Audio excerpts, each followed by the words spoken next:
ஹர ஹர சங்கர ஜய ஜய சங்கர ஹர ஹர சங்கர ஜய ஜய. மகாபெரிவாளை தரிசிக்க வரக்கூடிய பக்தர்கள் பெரும்பாலும் மகானுக்கு கொடுக்கறதுக்காக ஏதாவது ஒரு காணிக்கையை கொண்டு வருவார்கள்.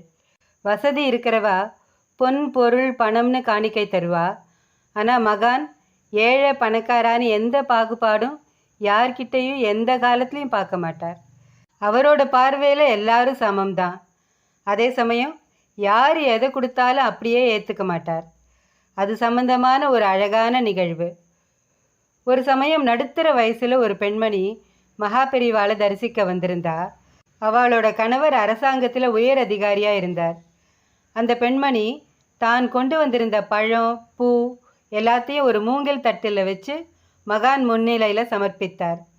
அதோட பையிலேருந்து 100 ரூபா நோட்டுக்கட்டு ஒன்றை எடுத்து அந்த மூங்கில் தட்டில் வச்சார்.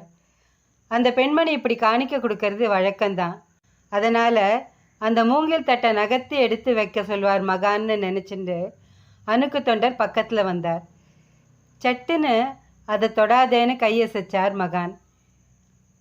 அடுத்து அந்த பெண்மணி கிட்ட இது எதுக்கு வச்சிருக்க அப்படின்னு ரூபா நோட்டு கட்டை காமிச்சு கேட்டார். பெரியவா, மடத்து சார்பில் நடக்கிற வேத பாடசாலையில் படிக்கிற குழந்தைகளுக்கு சாப்பாட்டுக்கு உதவலாம்னு. அந்த பெண்மணி முடிக்கிறதுக்கு முன்னாடி, வேண்டாம், அவளுக்கு இந்த பணம் வேண்டாம், இதை நீயே எடுத்துட்டு போ மகான் சொல்ல, அந்த பெண்மணி உள்பட எல்லாருமே கொஞ்சம் திகைச்சு போயிட்டா. பெரியவா ஏன் அப்படி சொல்கிறாருன்னு புரியாமல் எல்லாருமே ஆச்சரியத்தோடு பார்க்க மகானே பேச ஆரம்பித்தார். உன்னோட ஆத்துக்காரருக்கு என்ன வருமானம்? இது அந்த சம்பாத்தியத்தில் மிச்சம் பிடிச்சதா? அடுத்த கேள்வி மகான்கிட்ட இருந்து பிறந்தது. சுவாமி, இது அவரோட சம்பளத்தில் மிச்சம் பிடிச்சது இல்லை, வேறு வழியில் வந்தது. தயங்கி தயங்கி அந்த பெண்மணி சொன்னார். வேறு வழியிலன்னா? பெரியவா, என்னோட ஆத்துக்காரர் எல்லாத்துலேயும் நீதி நேர்மையோடு இருக்கணும்னு ஆசைப்படுறவர்.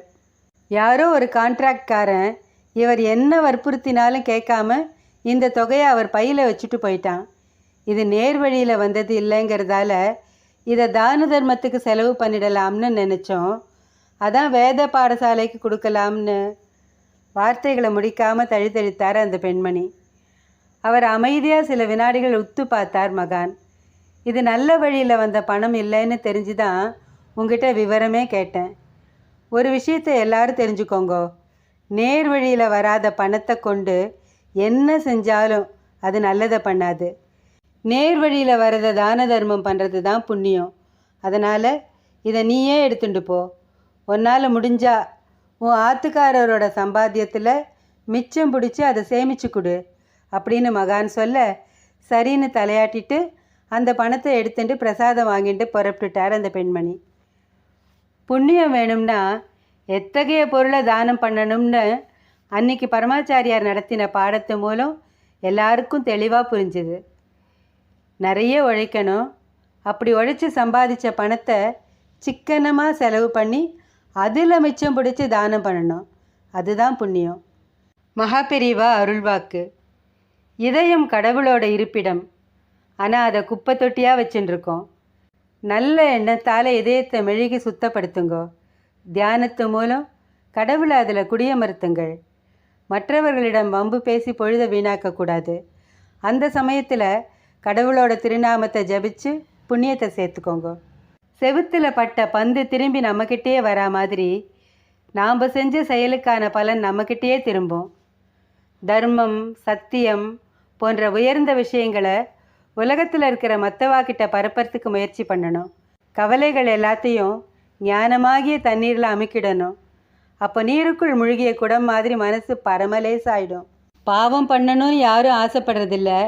ஆனாலும் நம்மளோட பாவசமம் ஏறிண்டே இருக்குது. அதுக்கு காரணம் நம்ம மனசில் இருக்கிற ஆசைகள் தான். அந்த ஆசைகளை போக்கிட்டா பாவங்கள் சேராது. ஹர ஹர சங்கர ஜய ஜய சங்கர ஹர ஹர சங்கர ஜய ஜய